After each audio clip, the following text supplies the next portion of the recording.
ग्रंथराज श्रीमद्भागवतम की जय। नित्याय गौर प्रेमानंदे। ओम नमो भगवते वासुदेवाय।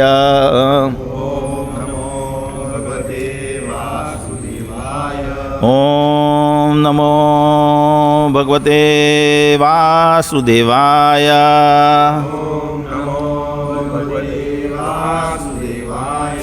ओम नमो भगवते वासुदेवाय।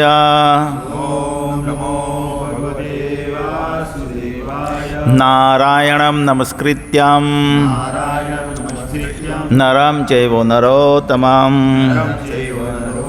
देवीं सरस्वतीं व्यासं ततो जयामुदीरयेत्। नष्टप्रायेषु अभद्रेषु नित्यं भागवत सेवया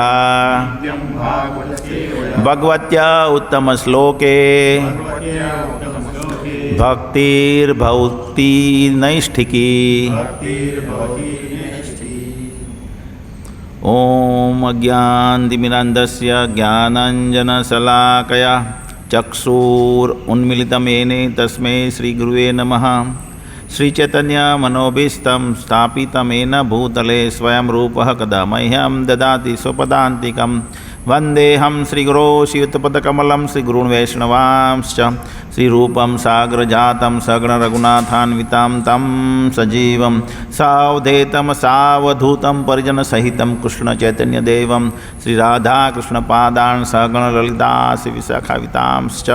हे कृष्ण करुणासिन्धो दीनबन्धो जगत्पते गोपेश गोपिकान्त राधाकान्त नमोस्तुते। तप्तकाञ्चन गौरांगी राधे वृन्दावनेश्वरी वृषभानुसुते देवी प्रणमामि हरिप्रिये। वाञ्छाकल्पतरुभ्यश्च कृपा सिन्धुभ्येव च पतितानां पावनेभ्यो वैष्णवेभ्यो नमो नमः। श्री कृष्ण चैतन्य प्रभु नित्यानंद श्री अद्वैत गदाधर श्रीवासादि गौर भक्तवृंद। हरे कृष्ण कृष्ण कृष्ण हरे हरे हरे राम राम राम हरे हरे। हरे कृष्ण। तो हम पढ़ रहे हैं श्रीमद्भागवतम। शुरू है हाँ। श्रीमद्भागवतम स्कंद प्रथम अध्याय 11 भगवान श्री कृष्ण का द्वारिका में प्रवेश। श्लोक संख्या 24 1, 11, 24।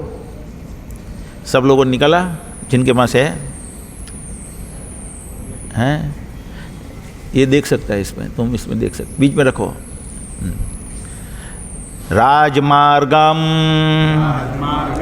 गते कृष्णे द्वारकायाः कुलस्त्रियः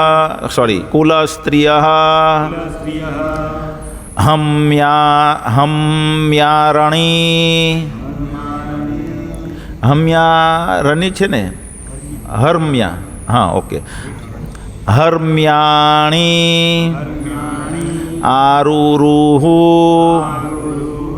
विप्रः तत इक्षण महा उत्सवाः राजमार्गगते कृष्णे द्वारकाय कुलस्त्रियः हर्मायाणि आरूरः विप्रः तदीक्षणा महोत्सवाः राजमार्गं गते कृष्णे द्वारकायाः कुलस्त्रियः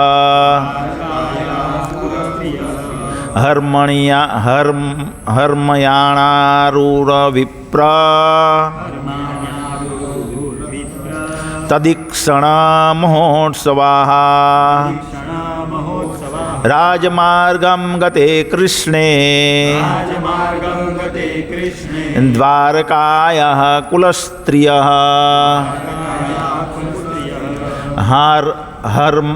हर्मान्या आरुरुहुर्विप्रः विप्रः तदीक्षणा महोत्सवाः। चलो आगे कोई someone can recite.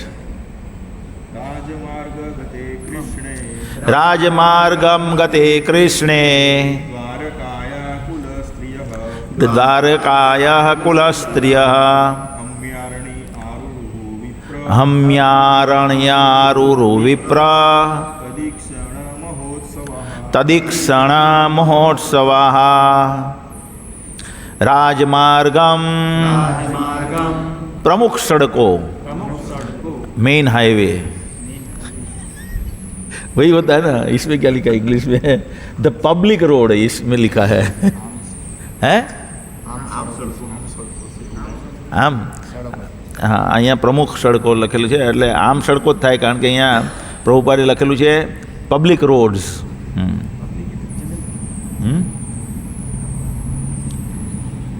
गते जाते हुए, कृष्णे भगवान श्री कृष्ण द्वारा, द्वारकायाः द्वारका नगरी में, कुल स्त्रियः प्रतिष्ठित कुलों की स्त्रियाँ, हम्यारणी हर्म्याणी, कोई बोलता नहीं है इसलिए तुम भी बोल रहे हो, हर्म्याणी राजमहलों में, आरूरुहु चढ़ गई, विप्र हे ब्राह्मणों, तत्क्षणा उनका भगवान श्री कृष्ण का दर्शन करने हेतु, महा उत्सवाः महान उत्सव मानकर। अनुवाद और तात्पर्य कृष्ण कृपा मूर्ति अभय चरण अरविंद भक्तिवेदांत स्वामी शिल प्रभुपाद महाराज द्वारा। शिल प्रभुपाद महाराज की जय। जब श्री भगवान राजमार्ग से होकर जा रहे थे तो द्वारका के प्रतिष्ठित परिवारों की सभी स्त्रियां श्री भगवान का दर्शन करने हेतु अपने अपने महलों की अटारियों पर चढ़ गई। इसे वे एक महान उत्सव समझ रही थी। तो भगवान कृष्ण जब द्वारिका में प्रवेश रहे हैं तो एक उत्सव का माहौल था वास्तव में। जब भगवान कृष्ण आते हैं ये जगत में तो अब हम जन्माष्टमी मनाते हैं। जब भगवान कृष्ण द्वारिका में प्रवेश किया तो जन्माष्टमी जैसा ही उत्सव हो गया ना वापिस, क्योंकि बहुत लंबे 6 महीने के बाद भगवान कृष्ण प्रवेश कर रहे हैं हस्तिनापुर में। बहुत समय थे, कहाँ थे? हस्तिनापुर। हाथ धो लो, हाथ धो लो, लो यहाँ आओ, लो लो।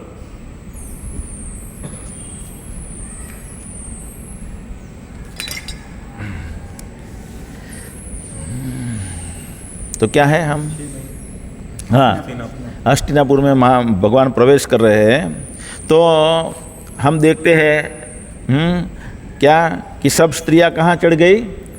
भगवान का दर्शन करने के लिए, क्योंकि सब लोग उत्सुक थे। भगवान को एक बार अगर देख लेते हैं कोई, और अगर भगवान का कोई भक्त है, सब कुछ देख सकते हैं भगवान का, लेकिन वो लोग को वो भावना उत्पन्न नहीं होगी जब तक हम भक्त नहीं हैं। अगर किसी भक्त ने भगवान कृष्ण को एक बार देख लिया तो फिर उसको ये जगत में रहने की तमन्ना नहीं रहेगी। वो भगवान के साथ क्या बोलते हैं आगे भगवान, वो वहाँ बताते हैं चक्षुषा प्रावृष्यायतम शून्यायतम जगत सर्वम गोविंद विनय में आश्लिष नहीं, वो आगे क्या है?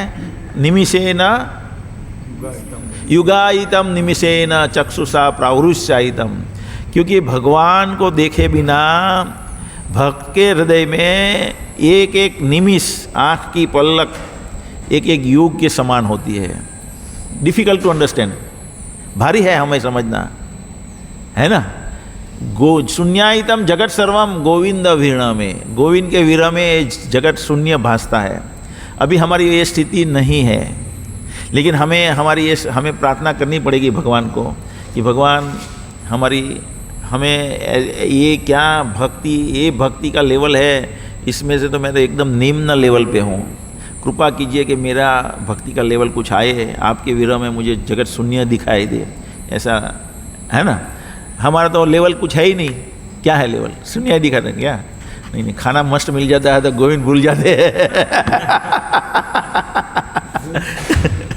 गोविंद साइड पे रह जाते हैं, खाना पहले, है ना।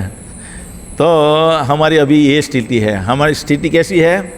अन्नमयी चेतना है अभी। क्या है? अन्नमयी चेतना। तुम्हारी है क्या? मेरी तो है अन्नमयी चेतना। मेरी अन्नमयी चेतना है। अभी भगवान कुछ कृपा करेंगे तो इसीलिए भगवान जब राम भगवान यहाँ आए द्वापर सतयुग के अंत में और त्रेता युग की शुरुआत में भगवान यहाँ आए थे राम लीला करने के लिए। मर्यादा पुरुषोत्तम राम के रूप में लीला करने के लिए आए थे। तो तब उनका आयुष्य मेरे ख्याल से 10,000 साल से थोड़ा ज़्यादा होगा, क्योंकि वो सतयुग खत्म होते होते 10,000 हो जाता है और वहाँ शुरुआत में फिर 10,000 11,000 ऐसा होता है। तो राम भगवान का आयुष्य, राम भगवान ने यहाँ जो ये जगत में लीला की वो तकरीबन 10,000 साल तक के लिए किया होगा, ऐसा हम मान सकते हैं। कोई कहीं वर्णन है क्या? 13,000 कहाँ वर्णन है?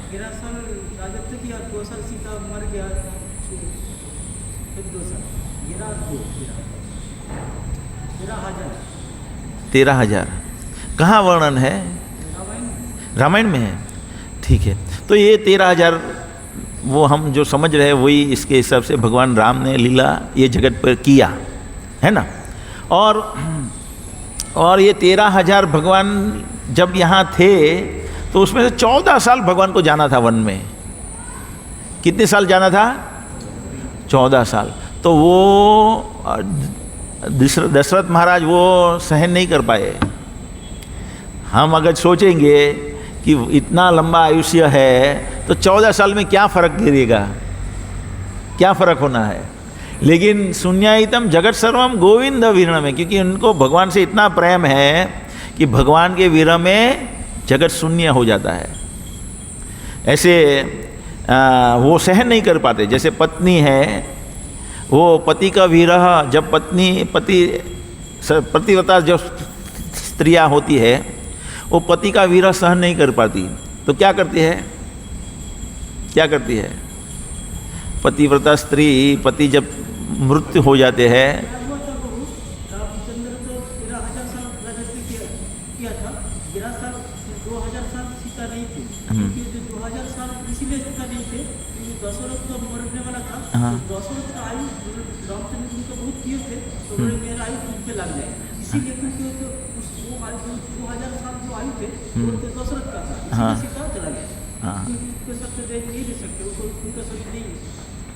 अभी वो मैं ठीक है एक क्लियर कर लेंगे कि राम भगवान का एग्जैक्ट हो सकता है कहीं शास्त्र में, लेकिन मेरे पढ़ाई में आया नहीं है। तो वो हमने देखा कि भगवान राम ने 13,000 साल वो लीला की ये जगत पे, ये धरातल पे, अयोध्या में। तो हम ये पॉइंट बना रहे थे कि भगवान के विरह में हम अगर प्रेम भगवान से हो जाता है तो एक निमिष मात्र हम नहीं रह सकते। बात ये है 13,000 तो बहुत लंबी साल है, आयु है, क्योंकि उससे पहले भी जब विश्वामित्र राम भगवान को लेने के लिए आए आरण्य वन में, जब सब असुर उनके यज्ञों में विघ्न डालते थे तो राम भगवान को उनको मांगा। तब राम भगवान 14 साल के थे। कितने? राम लक्ष्मण 14 साल का, और वो साथ में ले गए तो दशरथ महाराज वहाँ भी मूर्छित हो गए थे, है ना, उनके विरह में मूर्छित हो गए थे। तो ये भगवान का प्रेम होता है। हम बोलते हैं कि हम बहुत अच्छे भक्त है क्या भक्त? मेरे जैसा कोई भक्त नहीं, मुझे सब भक्त मान लेने चाहिए, ऐसा हम सोचते हैं ना। लेकिन भक्ति की क्या स्तर है ये, और हम क्या है, अन्नमय चेतना में है ना। तो ये हमें समझना चाहिए। अगर हमारा वो प्रेम बढ़ जाता है तब जाके हमें बहुत आनंद आएगा सब चीज़ में, तब वास्तव में ये आध्यात्मिक जो जीवन आनंदमय है उसका हम आस्वादन कर पाएंगे, ये प्रेम भगवान से हो जाए। तो वो प्रेम कब हो, कैसे होगा भाई, वो प्रेम कैसे होगा? दीप सब लोगों को सुबह में क्लास में आना पड़ेगा सब लोगों को आप लोग एक बार घुमाओ, लोगों को पता चलने चाहिए इतने सुबह में बैठे थे ऐसा। तो अगर सुबह में ये भगवान का, जैसे रुक्मणी थी तो वो रोज भगवान कृष्ण के बारे में सुनती थी नारद मुनि से, है ना। नारद मुनि उनके महल में आते थे, भगवान कृष्ण के बारे में कथा करते थे, और कथा करते से उनको कथा सुनते सुनते प्रेम हो गया भगवान कृष्ण से। और जब उनकी शादी का समय आया तो उनका भाई रुक्मी शिशुपाल से उनकी शादी करवा रहा था, तो उनको बिल्कुल प्रिय पसंद नहीं आया, और उन्होंने भगवान कृष्ण को क्या लिखा, प्रेम पत्र लिख दिया कि आप आइए और मेरा पानी ग्रहण कीजिए, खाली सुनते सुनते। तो क्या करना पड़ेगा दीप? आज छुट्टी है, वीकली ऑफ है, आज लेट जाऊँ, वेरी गुड बॉय, अच्छा लड़का है, लेट जाने का है तो आज मंगला में आ गया, अच्छा है, वेरी गुड। है साधु साधु साधु हैं। तो भगवान से ये प्रेम हमारा तभी निकलेगा जब ये मॉर्निंग क्लास, यानी मतलब सब मॉर्निंग, टोटल मॉर्निंग प्रोग्राम, ये मॉर्निंग प्रोग्राम जो है, हमारा दुर्भाग्य है कि हम नहीं आ पाते हमारा, और जो बिल्कुल नहीं आते उनका तो बहुत बड़ा दुर्भाग्य है। और लोग आते हैं, रविवार को आते हैं तो रविवार को अलग माहौल हो जाता है, प्रचार का माहौल बन जाता है, तो ये क्लास नहीं सुन पाते वो लोग। और जो भक्त के लिए, भक्त के अनुसार सद्गुण डेवलप होने चाहिए वो हम समझ नहीं पा रहे। और भक्त के अनुकूल हमारा अगर सद्गुण डेवलप करना है तो हमें हृदय में उतारना पड़ेगा चैतन्य चरितामृत, हृदय के अंदर पी जाना पड़ेगा। तो जैसे जैसे हम चैतन्य चरितामृत पिएंगे तो हमारे धीरे धीरे धीरे धीरे धीरे जो अनर्थ है, मुझे ऐसा लग रहा है, किसी को कुछ और लग सके, लेकिन अगर हम देखेंगे, इनका क्या नाम है, हरिदास ठाकुर, ऐसे बहुत सारे भक्त का वो वर्णन है, जीव गोस्वामी का वर्णन हम सुनेंगे, वृतांत सुनेंगे, हरिदास ठाकुर का वृतांत हम सुनेंगे, तो हमको पता लगेगा कि क्या भक्ति का स्तर होता है। शिवानंद सेन का हम सुनेंगे वृतांत, तो हमें लगेगा क्या भक्त है ना। तो ऐसे भक्त हम तभी बन पाएंगे जब ऐसे भक्तों के बारे में हम सुनेंगे। तो बहुत ज़रूरी है हमारे जीवन में कि ऐसे भक्तों से सुना जाए, ऐसे भक्तों के बारे में सुना जाए। तो श्री भगवान तात्पर्य में प्रभुपाद बताते हैं, भगवान का दर्शन करना निसंदेह अपने आप में एक महोत्सव है, जैसा कि द्वारका नगरी की स्त्रियां ने माना। इसे राजा भी भारत की श्रद्धालु स्त्रियां इसी प्रकार मानती है। क्या लिखा है इसे, हाँ सॉरी, इसे आज भी भारत की श्रद्धालु स्त्रियां इस प्रकार मानती है। भगवान का दर्शन करना मतलब एक महोत्सव है। जब हम जाते हैं तीर्थ में तो क्या करने जाते हैं? तीर्थ में क्यों जाते हैं भाई? धाम की महिमा बढ़ाने के लिए, पता लगे भगवान का दर्शन, क्योंकि भगवान वहाँ तत्रम तिष्ठामि नारद यत्र गायन्ति मद्भक्त्या, भगवान बताते हैं ना हम तिष्ठामि वैकुंठे न्या न योगिनाम हृदयेषु वा तत्रम तिष्ठामि नारद यत्र गायन्ति मद्भक्त्या। भगवान बताते हैं मैं योगियों के हृदय में नहीं रहता। अगर ये मंदिर में हम कीर्तन नहीं करते हैं तो भगवान यहाँ भी विराजमान नहीं रहेंगे। अगर तो भगवान के भक्त जो होते हैं वो भगवान के धाम में हमेशा भगवान का गुणगान करते रहते हैं, तो भगवान वहाँ विराजमान होते हैं। तो हम भगवान के दर्शन करने के लिए जाते हैं वहाँ। तो जब हम जाना होता है तीर्थ में तो आनंद आता है ना। पिछले साल कहाँ गया था? दिवाली में गया था, मज़ा आया था। जाने से पहले कैसा मज़ा आया था? अरे क्या नहीं उत्साह था। ये श्लोक नहीं पढ़ा था। है? हाँ, जैसे अगर हम भगवान का दर्शन करने जा रहे हैं, ऐसी भावना मन में बनती है। जब हम वृंदावन जाना, मन में बहुत रोमांच उठता है। क्यों? एक उत्सव का मन में माहौल बन जाता है। क्यों? क्योंकि वहाँ जाके हम भगवान का दर्शन करेंगे, भगवान का महिमा गान होगा वहाँ जाके। तो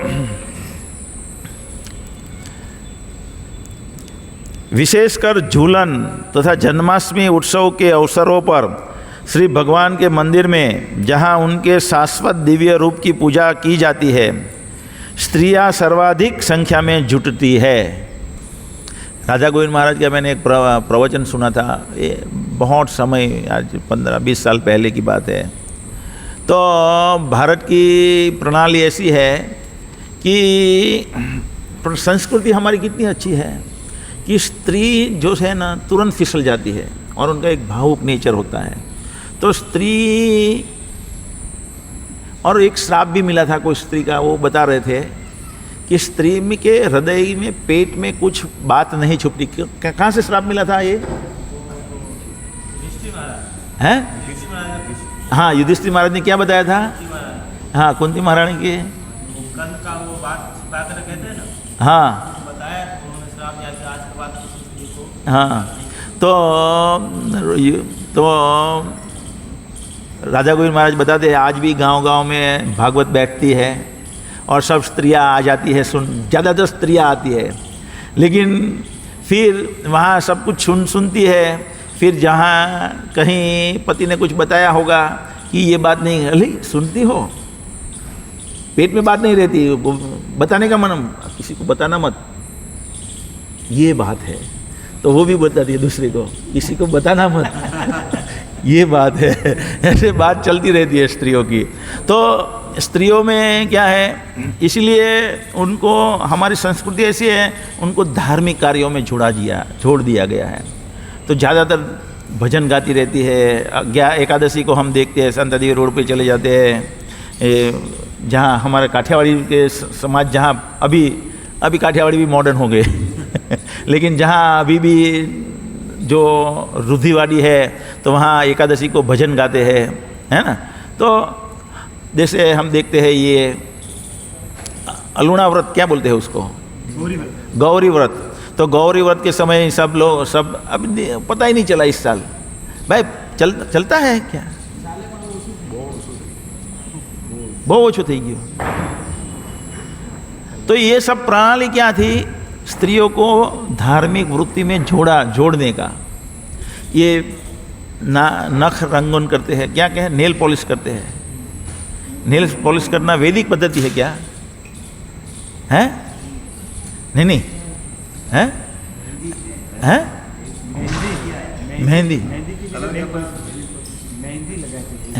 मेहंदी। ठीक है, ये सब जो क्रियाएं है ना, ये धार्मिक क्रिया, एक वैदिक क्रिया है। तो आजकल क्या है कि ये तिलक करना, चोटी बांधना, ये सब स्कूल में जाते हैं तो ये मेहंदी लगा के नहीं आने का, ये सब कुछ चलता रहता है स्कूल में। क्यों? क्योंकि उनको धार्मिक वृत्ति से ऐसे करके हटाया जाता है। अभी ये जनरेशन जो पढ़ी थी हमारे एक जनरेशन पहले स्कूलों में, वही आज माँ बन रही है। अभी वही माँ बन रही है ना, तो उनकी लड़कियाँ अभी, इसलिए गौरी व्रत का हमें माहौल नहीं दिखता है बिल्कुल समाज में। तो स्त्रियों को ये जो सहज रूप से धार्मिकता में लगाया जाता था, वो माहौल ऑटोमेटिक कम हो गया। और क्या हो गया? आधुनिकता आ गई, टीवी, मोबाइल, ये सब में समय जाता है उनका। और ये इसमें इतना समय जाता है कि वो अपना दैनिक कार्य करना भी भूल जाती है ना। और ये कार्य में लगे रहने से क्या होता है दो चीज़ है ना, कोई धार्मिक कार्य में लगा रहता है तो क्या होता है, उनका एक जीवन पवित्र बना रहता है। जब उनका जीवन पवित्र बना रहता है तो सब देवताओं की कृपा प्राप्त होती है, भगवान की कृपा प्राप्त होती है, जगत में माहौल अच्छा बना रहता है। इसलिए और वो जब धार्मिकता में लगी रहती है तब उनका हृदय भी कोमल रहता है, तो उनकी लड़के भी अच्छे रहेंगे। जैसे अभी जैसे क्रूर है ना, क्रूर है अभी लोग, क्रूर है कि नहीं है, कैसे है बताइए, जगत में क्रूरता कैसे फैली हुई है।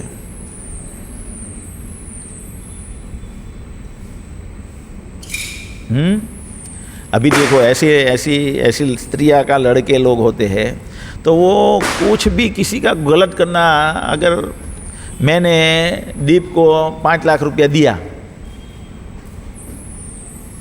है तो दीप सोचेगा अभी मेरे पास है नहीं, कैसे दूँ। जब लेना था तब हर रोज मस्का मार रहा था, प्रभु जी प्रभु जी प्रभु जी प्रभु जी प्रभु जी प्रभु जी प्रभु जी प्रभु जी प्रभु जी, और जब दे दिया तो क्या प्रभु जी और क्या, कुछ नहीं, है ना। कई बार ऐसे होते हैं, 2 फ्रेंड होते हैं, 2 फ्रेंड में एक फ्रेंड ने, दोनों फ्रेंड की कमज़ोर स्थिति होती है, लेकिन एक फ्रेंड ने थोड़ा बचा के अपनी लड़की की शादी के लिए एकत्र किया होता है, और लड़की की शादी के लिए एकत्र किया हुआ होता है, लेकिन वो दूसरा फ्रेंड को पता चलता है कि इसके पास पैसे है, थोड़ा एकत्र किया। वो बोलता है प्रभु जी भाई, फ्रेंड का नाम लेते हुए, मुझे थोड़ा दो ना, मैं 1 ही साल में दे दूंगा या 6 महीने में दूंगा, अभी बहुत इमरजेंसी स्थिति है। और वो ले लेता है फ्रेंड से पैसा, फिर वो भाग जाता है लेके, उसकी फ्रेंड की जो भी स्थिति होनी है, उनको मालूम है इसी से उनका घर आगे का जीवन चलने वाला है। तो ये तो एकदम सामान्य बात है, ये तो बात में खून कर देते हैं। बीच में तो कितना चला था भारत गुजरात में, बात में छुरी चला देते हैं लोग। तो ये सब कहाँ से आता है, ऐसी मानसिकता कहाँ से आती है?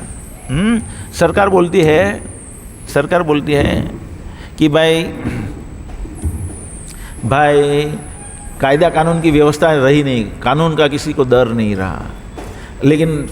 लेकिन शेर को कानून का डर कहाँ से रहेगा क्या? शेर को कानून का डर है? उनको तो भूख लगेगी तो जो दिखेगा उसको खा लेगा, है ना। तो ऐसे ही जब लोग धर्म से नहीं डरते हैं तो पशु समान हो जाते हैं। धर्म से डरने चाहिए, धर्म से ही व्यक्ति कंट्रोल होता है।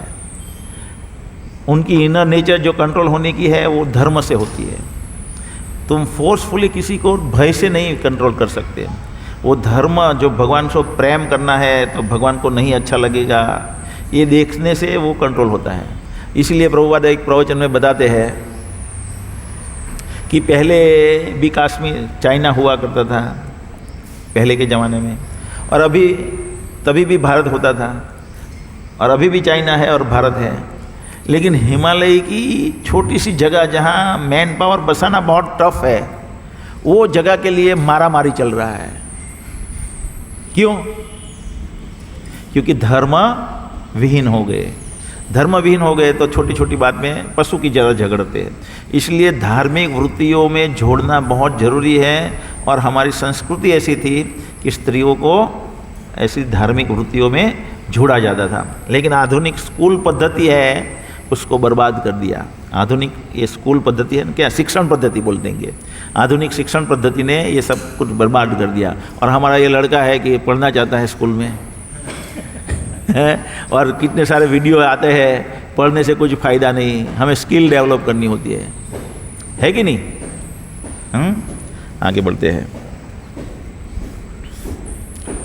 ये हरि कीर्तन पढ़ा है, हरि कीर्तन पढ़ा है, इंजीनियर बना है, क्या है, मास्टर डिग्री मेरा प्राप्त किया ना, मास्टर डिग्री बना है, इंजीनियर से ऊपर पढ़ लिया है। उनको पूछो पढ़ने से फ़ायदा होता है क्या? तुम बताओ ना उनको। बता चुके हैं लेकिन मगज में नहीं घुसता, ब्लैंक हो गया है। पहले ही बताया था कि मैं इतना पढ़ के भी अभी इधर ही हूँ। हाँ, तो बताओ क्यों समय बगाड़ना। हम तो सोचते हैं, ये सोचता है दीप कि मेरा तो तुम्हारा, ये इनका नाम क्या है, यश, यश जैसी मेरी हालत, मेरी स्थिति आ जाए तो बहुत अच्छा है। देखो तुम्हारी स्थिति क्या है, तुम अभी यहाँ है, कुंती महारानी के स्तोत्र, कुंती महारानी की स्तुति, मुकुंदमाला स्तोत्र, गजेंद्र की प्रार्थनाएं और भीष्म पिता है और ब्रह्म संहिता, भीष्म पितामह की उपदेश, वो सब आप मुंह कर कंठस्थ कर सकते हो। अभी समय है कि नहीं? समय तुम्हारे पास समय है तो क्यों नहीं कर रहे हो? यही तुमको जीवन भर आनंद देगा। ये इतना मुंह पे हो गया ना, मेरी कितनी तमन्ना है कि ये मुंह पे करूं, लेकिन हो ही नहीं सकता। अभी क्या है, बूढ़ा हो गया ना मैं तो अभी मैं क्या याद करूंगा? फिर भी भगवान की कृपा से अभी भी याददाश्त है थोड़ी, है अच्छी है, मुझे तो बहुत कमजोर लगती है हैं? ठीक है, भगवान की कृपा से थोड़ी और डेवलप हो जाए तो अच्छा है, तो आनंद आता है। कभी भी देखो, बुढ़ापे में आदमी दुखी क्यों होता है बताइए? बुढ़ापे में आदमी दुखी क्यों होता है? वृद्धावस्था में आदमी दुखी होता है क्या? बीमारी में है? हाँ, क्योंकि अकेलापन उनको नौच खाता है, अकेलापन। लेकिन अगर ये स्तुतियाँ मालूम है तो वो और उनकी स्तुति और भगवान रहेंगे तो वो बुढ़ापे का असर नहीं रहेगा, कभी भी दुखी नहीं होगा व्यक्ति अकेले में। वरना अकेलापन बहुत खा जाता है, लोगों को नौच खाता है। सुन रहे हो? क्या बताया मैंने? बताओ क्या बताया, बताओ। नहीं सुना है, उसका दिमाग कहीं और था। बताओ, चलो क्या बताया, बताओ। अकेलापन में नशा है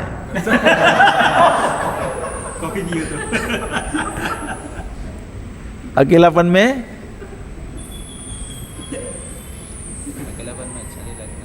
क्यों?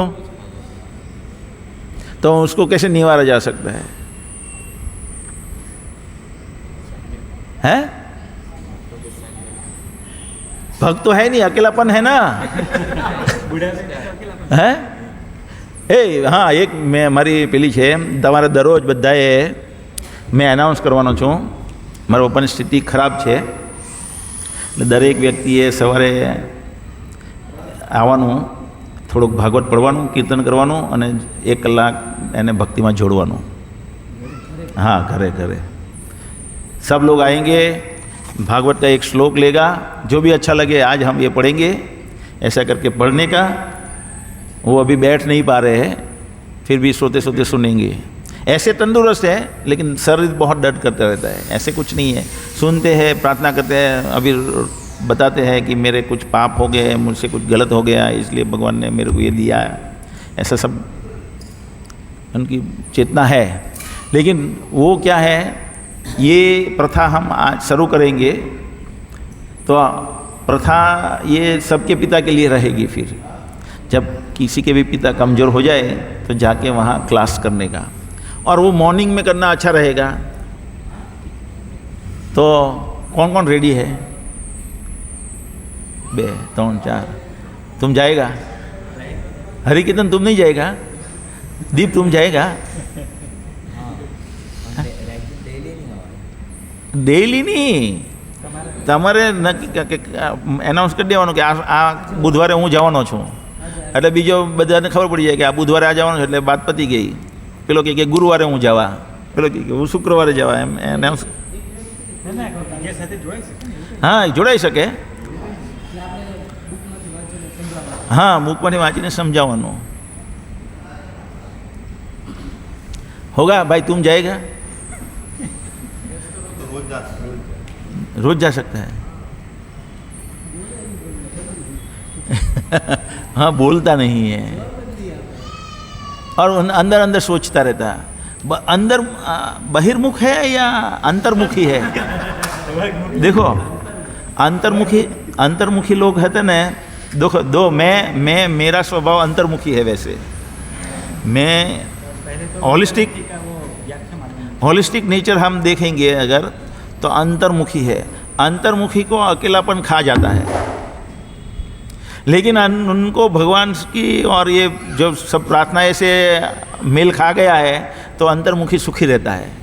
मेरा बेसिकली नेचर अंतर्मुखी है, बहिर्मुख होना चाहिए, लेकिन हूँ अंतर्मुखी, क्योंकि मैं कहीं भी जाता हूँ तो जल्दी हिलता मिलता नहीं हूँ लोगों से।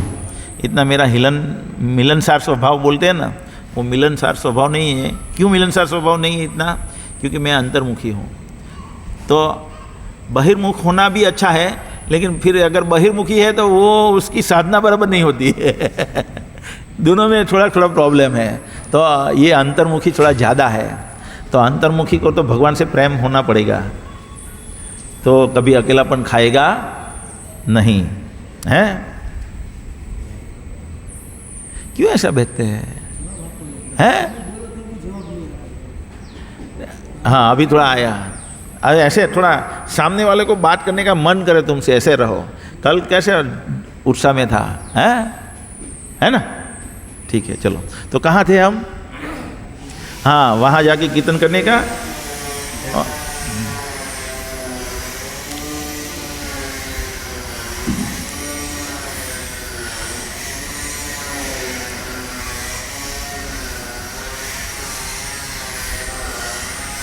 मंदिरों में जहाँ उनके शाश्वत दिव्य रूप की पूजा की जाती है, स्त्रियां सर्वाधिक संख्या में जुटती है। मंदिर में स्थापित श्री भगवान का दिव्य स्वरूप साक्षात श्री भगवान से भिन्न नहीं होता। श्री भगवान का ऐसा स्वरूप अर्चा विग्रह या अर्चा अवतार कहलाता है। और इस भौतिक जगत में के असंख्य भक्तों की भक्ति को सरल बनाने हेतु श्री भगवान अंतरंगी शक्ति द्वारा अर्चा विग्रह के रूप में विस्तार करते हैं। भौतिक इंद्रियां श्री भगवान की आध्यात्मिक प्रकृति की अनुभूति नहीं कर पाती। भौतिक इंद्रियां, हमारी ये इंद्रियां क्या है? भगवान की आध्यात्मिक प्रकृति की अनुभूति नहीं कर पाती, है ना? निकुंज देखो, हमें मालूम है भगवान है, लेकिन फिर भी ये रूप से, ये आँख से हम भगवान को नहीं देख पाते।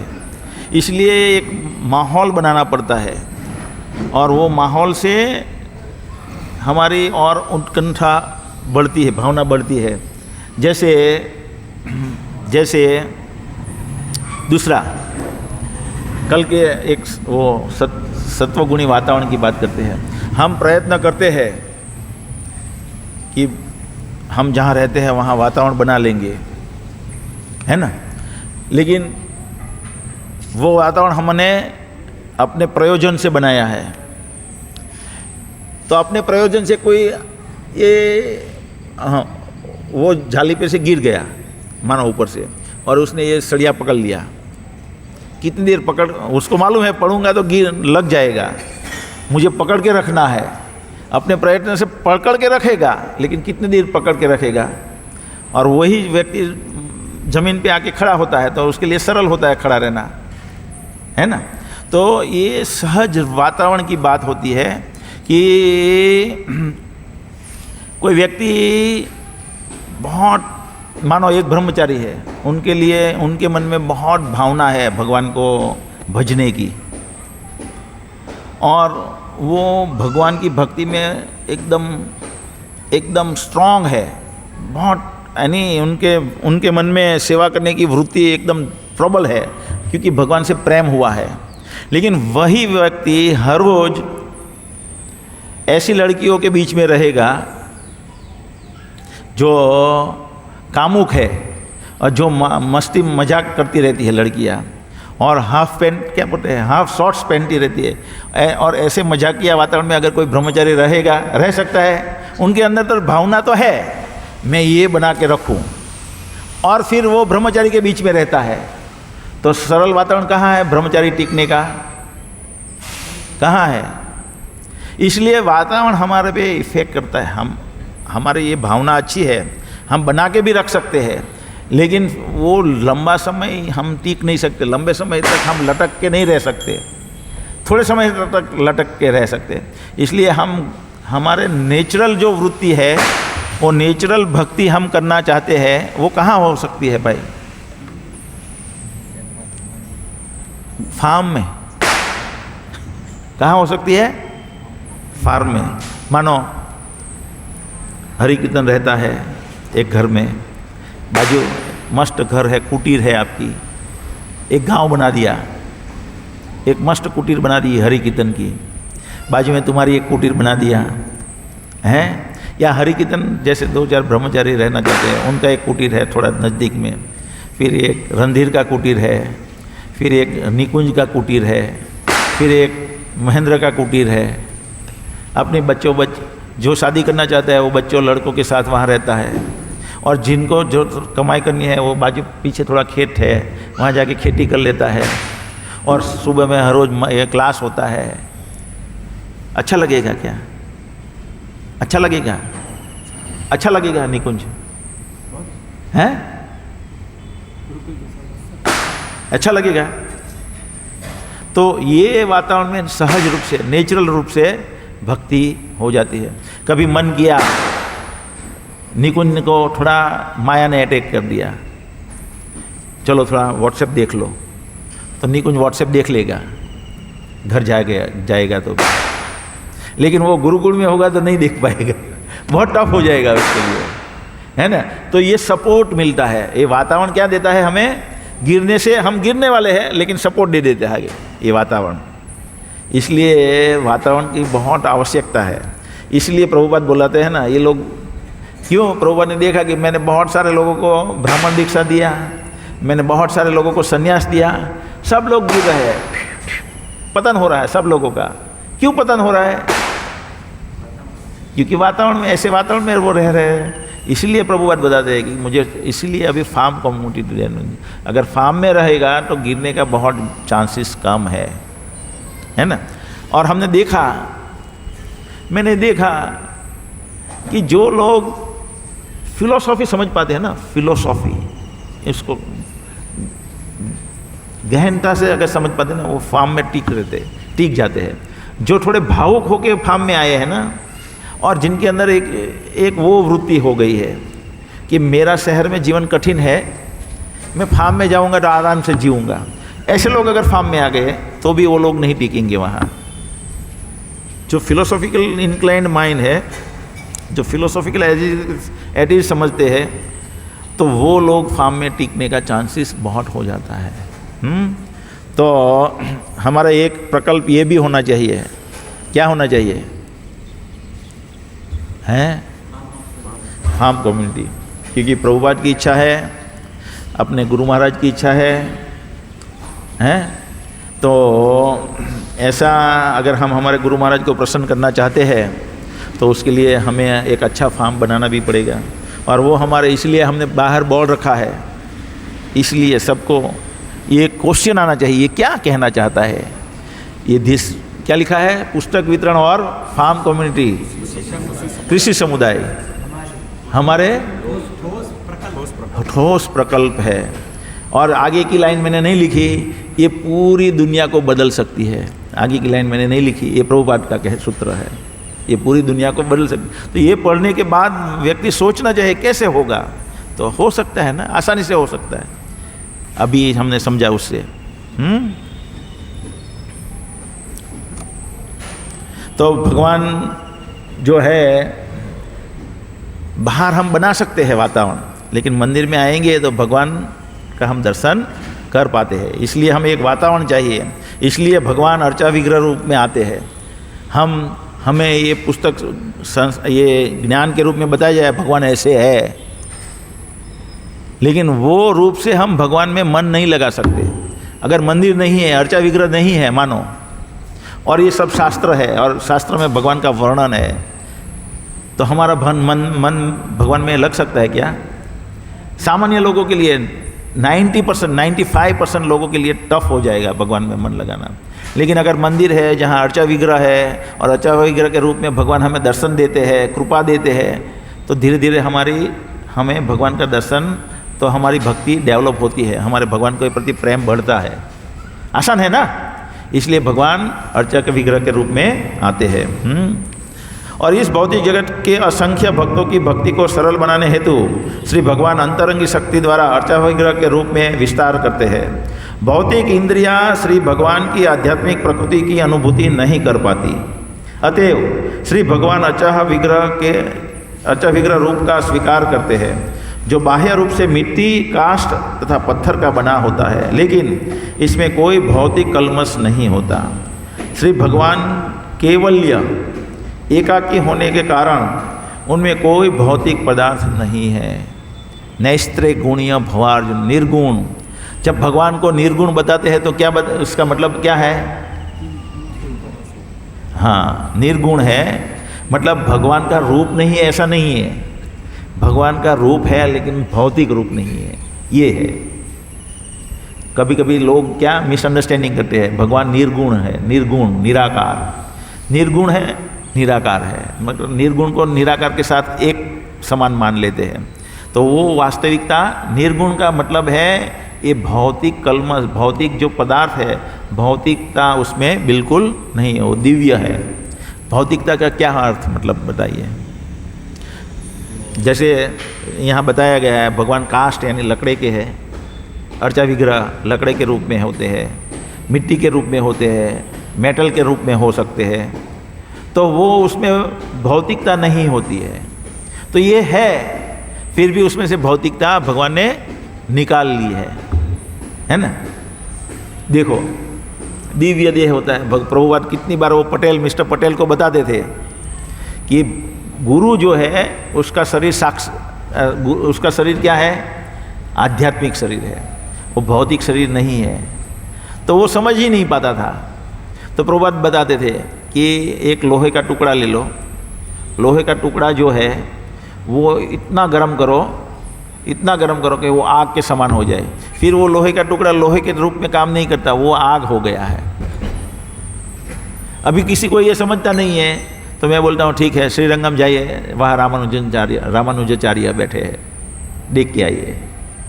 तो वही भौतिकता से बना हुआ शरीर है, लेकिन उसमें भौतिक जो वृत्तियाँ है, भौतिक वृत्तियाँ क्या है? भौतिक वृत्तियाँ क्या है? जो अपरिवर्तनशील है, जो परिवर्तन कभी नहीं होता है ना। मतलब भौतिक वृत्ति है परिवर्तनशील। ये स्पीकर वहाँ रख दो, 20 साल के बाद आओगे तो कागज़ हो जाएगा, पाउडर हो जाएगा, तो भौतिकताग्रस्त है।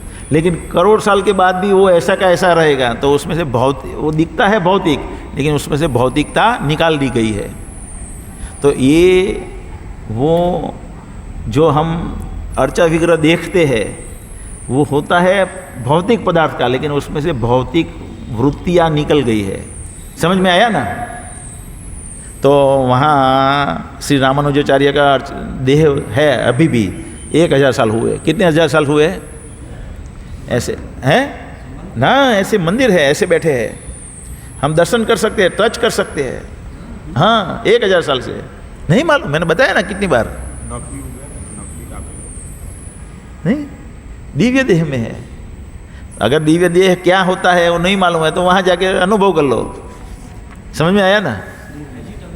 एज इट इज अभी तक है।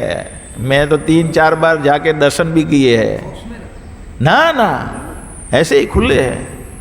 हाँ है, हाँ, वो यानी अल्टर पे बिठाए हैं, उनका दर्शन करने के लिए लोग आते हैं। जैसे प्रभुपाद को यहाँ हमने बिठाया है, ऐसे करके है श्रीरंगम।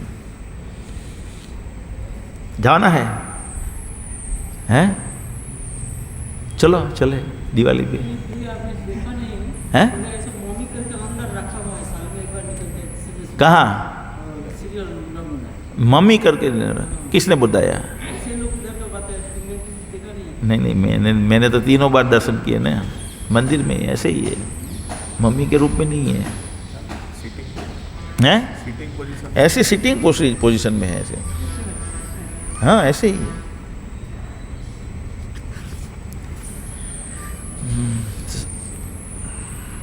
अतएव श्री भगवान अर्चा विग्रह रूप का स्वीकार करते हैं, जो बाह्य रूप से मिट्टी, काष्ठ तथा पत्थर का बना होता है, लेकिन इसमें कोई भौतिक कल्मश नहीं होता।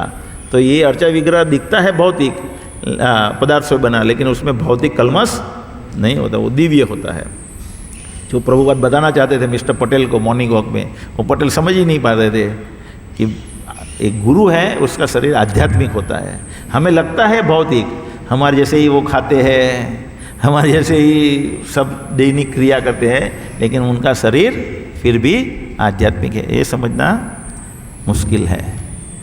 अभी महाराज का एक लेक्चर था तो भगवान के अजोपि सन अवयात्मा भूतानाम ईश्वरोपि सन प्रकृतिम सम अधिष्ठाया संभावमी आत्म माया। तो भगवान जब यहाँ आए थे तो आत्म माया में थे। कृष्णा, बाल कृष्णा, तो वो दूध पी रहे हैं, देखो पुतना का है, वो खाना खाते थे हमारे जैसे, शौच क्रिया करते। तो कौन मानेगा दिव्य देह है? कोई नहीं मानेगा, है ना। लेकिन ये सब ये समझना मुश्किल है, लेकिन कब जब हम फिलोसॉफी समझ पाते हैं तभी समझ पाता है ये, वरना बहुत मुश्किल हो जाता है। तो उसमें कोई भौतिक कलमश नहीं होता। श्री भगवान केवल या एकाकी होने के कारण इनमें कोई भौतिक पदार्थ नहीं रहता, वे अध्ययी है, अतएव वे भौतिक धारणा से कलमशग्रस्त हुए बिना किसी भी रूप में प्रकट हो सकते हैं। अतएव श्री भगवान के मंदिर के सारे उत्सव जिस रूप में मनाए जाते हैं उन उत्सवों में समान होते हैं, जो लगभग 5000 वर्ष पूर्व द्वारका में श्री भगवान की प्रकट लीला के दिनों में मनाए जाते थे। प्रामाणिक आचार्य जो इस तत्व को विज्ञान से भली भांति परिचित होते हैं, ऐसे यानी इस विज्ञान क्या? भगवान का विज्ञान, गॉड साइंस, जो गॉड साइंस से वाकिफ होते हैं वो भली भांति परिचित होते हैं, ऐसे भगवत मंदिरों में की स्थापना विधि विधानों के अंतर्गत सामान्य लोगों की सुविधा के लिए करते हैं। लेकिन जो लोग अल्पज्ञ है और इस विज्ञान से परिचित नहीं होते हैं, वे इस महान प्रयास को मूर्ति पूजा मानने की गलती करते हैं और ऐसी बातों में अपनी टांग अड़ाते हैं जिन तक क्या बात टांग अड़ाते हैं? अगर पत्थर पूजे भगवान मिले तो मैं पूजूं पहाड़, ऐसी टांग अड़ाते हैं, है ना। ये तो आर्य समाजवादी है, आर्य समाजी, वो क्या बताते हैं, ये कोई भगवान थोड़ी है। भगवान है क्या? अर्चा विग्रह, वो भगवान नहीं है, पत्थर है, मूर्ति है। वो तो चूहा आता है उस पर चढ़ जाता है, वो कुछ भी नहीं करता। तो अगर अर्चा विग्रह अगर स्वयं भगवान ने तो अपने ऊपर चूहा छोड़ी चढ़ने देंगे, है ना। तो क्या प्रभुपाद ने क्या आंसर दिया मालूम है? क्या आंसर दिया? नहीं मालूम, तुम लोग पढ़ते नहीं हो। क्या आंसर दिया? अरे मैंने कितनी बार प्रवचन में बताया है ऐसा। क्या बताया भाई? अंगिरा मुनि आइए यहाँ, आपके भगवान कैसे भगवान है? ऊपर चूहे चढ़ जाते हैं तो भी आपके भगवान कुछ नहीं कर पाते हैं, अपने ऊपर चूहे चढ़ जाते हैं तो भी भगाते नहीं, तो पत्थर है, भगवान थोड़ी है। तो क्या प्रभुपाद ने बताया? बता, तुमको भी वो कोई पूछेगा, वो दिव्य है। अभी सुन लिया आप लोगों ने, आज तो सुन ही लिया ना कि उसमें भौतिक कलमश निकल गया है, इसलिए वो दिव्य है। हम समझ नहीं पाए, हमारी भौतिक इंद्रिय से भगवान को नहीं देख पाएंगे, इसलिए भगवान अर्चा विग्रह रूप में आते हैं। आज समझ लिया। लेकिन अगर किसी ने आपको दलील कर दिया कि फिर चूहा आ जाता है, कोई लकड़ी लेके विधर्मी लोग आके तोड़ फोड़ कर जाता है, तो आप लोग तो भगवान तो रक्षण नहीं कर पाते, और आप तो बोलते हैं भगवान तो बहुत शक्तिशाली है। तो वो कैसे शक्तिशाली है बताइए, बताइए महेंद्र। हाँ निखिल बताइए, हैं महेंद्र बताइए। हमको भगवान ने सेवा का मौका दिया है ना। भगवान तो वो बोलते हैं ऐसे मक्खी आती है तो हम ऐसे करते हैं, भगवान को मक्खी आके परेशान करती है तो भगवान ऐसा नहीं करते, तो पत्थर है, अर्चा विग्रह तो पत्थर है। लेकिन वो भगवान हमसे भगवान चाहते हैं कि मेरा भक्त मेरी सेवा करे, मेरा रक्षण करे। इसलिए भगवान तुमको मौका दिया, देखो चूहा है, मैं भगवान के रूप में हूँ, मेरे पे चढ़ रहा है, भगवान तुम उसके सेवक हो, तुम्हारा कार्य है चूहे को भगाना है, लेकिन तुम भगाता नहीं है। भगवान ने उस रूप से तुमको सेवा का मौका दिया है। एक बहुत अच्छा प्रवचन है, मैं भेजूंगा, शायद मुझे मिल जाए तो, गोकुल चंद्र प्रभु का। लिखो तो, गोकुल चंद्र प्रभु इन भोपाल।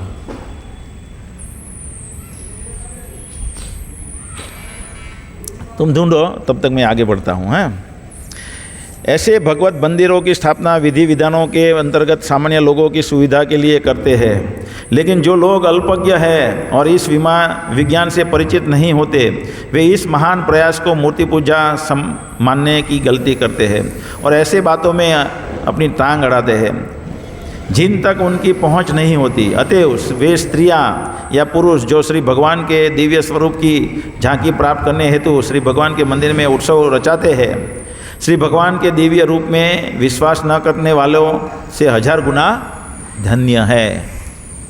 तो जो लोग ऐसा कहते हैं कि पत्थर है, वो लोग तो समझ नहीं पाते, और जो लोग समझ पाते हैं वो लोग ऐसे उत्सवों के आयोजन करते हैं, तो भगवान उनका महिमा बता रहे कि वो ऐसे लोग जो आयोजन करते हैं वो जो नहीं मानने वाले से कई गुना अच्छे हैं।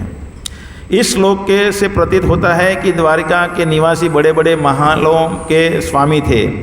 यह नगर की समृद्धि का घोतक है। स्त्रियां जुलूस को देखने तथा श्री भगवान की झांकी प्राप्त करने के उद्देश्य से अटारियों पर चढ़ गई। स्त्रियां मार्गों की भीड़ के बीच में नहीं गई और इस प्रकार उनकी प्रतिष्ठा भली भांति बनी रही। वहाँ पर पुरुषों के साथ बनावटी समानता नहीं थी। स्त्री को पुरुष से पृथक रखकर उसकी प्रतिष्ठा की अधिक अच्छे ढंग से रक्षा की जा सकती है। स्त्री पुरुष को बेरोक टोक मिलजुलना नहीं चाहिए। यहाँ प्रभुपाद दूसरा लाओ, तुमको मिला ना? ये मुकुंद वो लड़का आया था अपने यहाँ,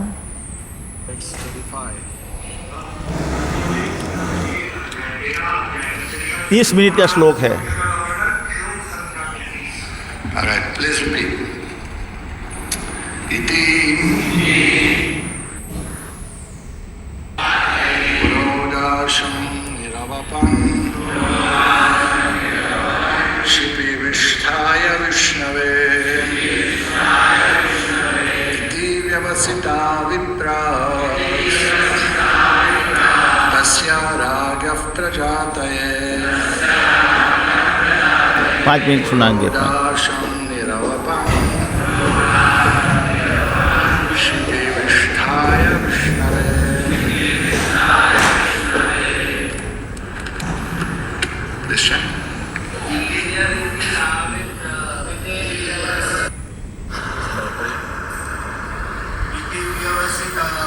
नहीं, ये मंदिर में नहीं है, स्टेज पे है दूसरा प्रोग्राम।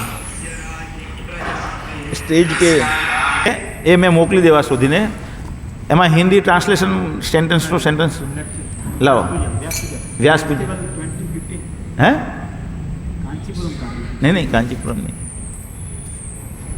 ठीक है, वो भी लेक्चर बहुत अच्छा था 2015 में कांचीपुरम वाला लेक्चर भी बहुत अच्छा है उनका। तो मैं भेजूंगा आपको वो लेक्चर जिसमें अर्चा विग्रह, ये तुम्हें कॉन्सेप्ट क्लियर हो जाएगा। क्या कॉन्सेप्ट क्लियर हो जाएगा? कोई अगर तुमको ये बताता है कि भाई अर्चा विग्रह जो है वो अपनी रक्षा तो कर नहीं पाते, तो कैसे भगवान? कोई आके तोड़ के चला जाता है, कोई आके अंदर चढ़ जाते हैं, मक्खियाँ गुनगुनाती है तो भी कुछ नहीं करते, तो भगवान कैसे? तो हमें क्लियर कॉन्सेप्ट होना चाहिए ना।